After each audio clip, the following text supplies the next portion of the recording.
Ja, en lille kommentar til, hvad der sker her, det er, at vi nærmer os Marstal. Måske lidt svært at se, men sådan ser Marstal ud.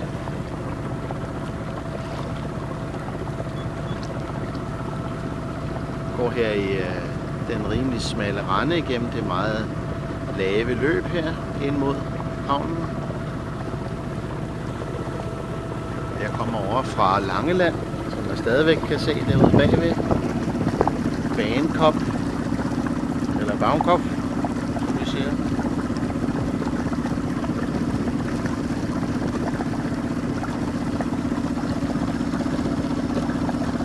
Dejligt med lidt overskyet for en gang skyld. Det har været bagende sol i hele ugen.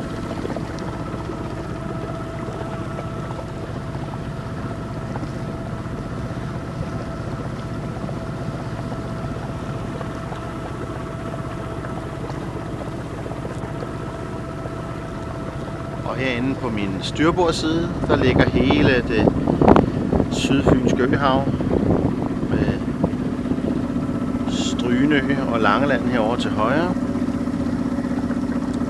Jeg ved ikke, om man kan se det på billedet her, men der er meget lavt lige herude på den anden side af den røde kyst. Der vil man kun kunne stå i vand til anklerne.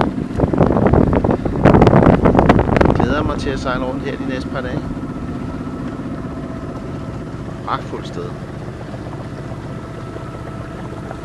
Slut herfra med billedet af Marstal.